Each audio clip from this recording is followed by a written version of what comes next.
Jo espero que no. Jo espero que aquestes siguin unes eleccions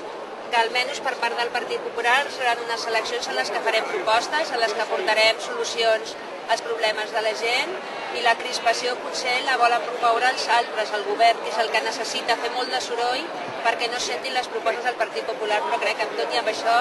la gent s'adonarà i sabrà quines són les nostres propostes. El PP ho hagi plantejat uns altres debats, però jo penso que l'important és que la gent vegi que hi ha una alternativa de govern i que tingui un coneixement de qui és aquest candidat i que pugui contrastar amb el president actual de govern i un altre que pot ser-ho. I per tant penso que és bo. Al marge de les formes i al marge dels formats, etc., l'important és que pugui haver debat i l'important és que puguin debatre quines són les propostes i que la gent pugui veure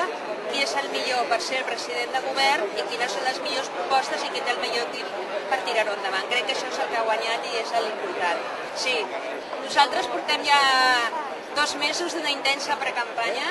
i avui ja és la compta enrere i penso amb molta il·lusió que pot ser una compta enrere que ens doni uns bons resultats i per tant treballarem intensament aquests dies per assolir aquests objectius com és que Mariano Rajoy guanyi les eleccions i sigui el futur president del govern.